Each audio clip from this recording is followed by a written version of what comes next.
Senator Cash. Thank you, Mr Deputy President, and I rise to take note of answers given by all government senators to questions asked by all coalition senators.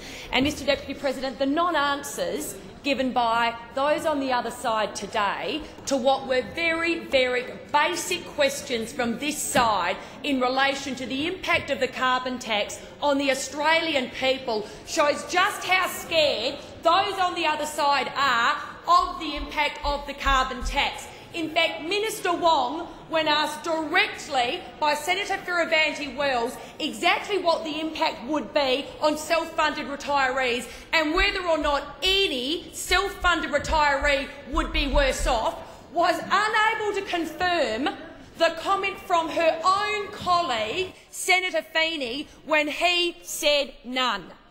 It was put directly to the Minister for Finance whether or not the comment made by Senator Feeney was actually true, and the Minister for Finance would not confirm that no self-funded retiree would be worse off under the Labor Party's carbon tax. And so every self-funded retiree out there needs to ask themselves, is it me? Am I the self-funded retiree that is going to be left worse off under the Labor Party's carbon tax? And I have to say, I think Minister Wong was actually very, very brave to disagree with Senator Feeney, because we all know what happens to those senior members of the Labor Party who disagree with Senator Feeney. They soon find themselves on the political execution hit list. So let's just watch this space very, very carefully. And I see Senator Farrell sitting there with a wide grin on his face. And Senator Farrell, I think your little paws are just as dirty as Senator Feeney's are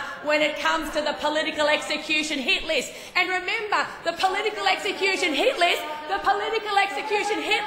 was in relation to Mr Rudd. And Mr Rudd was taken out. Why? Because the Labor Party's ETS was going to have a devastating impact on the Australian people. It was the wrong policy at the wrong time, and Mr Rudd was politically executed by the Labor Party because his policy was the wrong policy at the wrong time. But, Mr Deputy President, you know, it's one thing for the coalition senators to stand here and to properly criticise, to properly scrutinise the government's carbon tax policy. But I have to say, with headlines like this in the Herald Sun, Gillard government's carbon tax to cost 23,000 jobs in Victoria, no wonder the Prime Minister won't take this policy to an election, because she knows that if she did, those opposite would be on this side and we would be in government. And of course then you have the New South Wales modelling that shows in New South Wales electricity prices will rise overnight by 15%. Again, why? Because of the Gillard Labor government's carbon tax policy. And then Paul Howe should be very, very pleased with this statement by BlueScope Steel. They, one of the fiercest critics of the carbon tax, have formally announced a $900 million write-down of its asset values and signalled a review of its domestic steelmaking capacity. This is the Paul House who publicly said, if Ms Gillard loses one job is lost because of the Gillard government's carbon tax policy, I will withdraw all support for the carbon tax. Well, Mr Howes, where are you now? But again, it is not just the coalition who are actively criticising the impact of this tax on the Australian people. Let's have a look at what New South Wales leader John Robertson told his party and the shadow cabinet, that he would never ever publicly support a carbon tax. And then what happened? He crumbled under the pressure. Former State Labor MP Bob Harrison. Now, Mr Harrison is someone who would know what the impact that this tax would have on jobs, because he was a former steel worker. What has he publicly stated?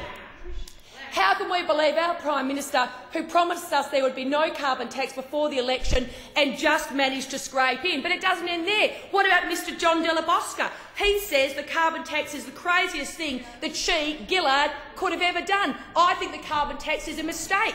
Tony Sheldon from the Transport Workers Union describes the carbon tax as a death tax. And I can tell you, in my patron seat of Brand, I think that's exactly what Mr Gary Gray thinks of the tax, because the people in the electorate of Brand, they don't want the carbon tax. And I see Senator Bishop smiling, because Senator Bishop, you know that that is true. The current Prime Minister, she has failed in the task of national leadership. And this week is a shameful week in this place, because it is the one-year anniversary of the greatest lie ever perpetrated on the Australian people. Senator Bishop.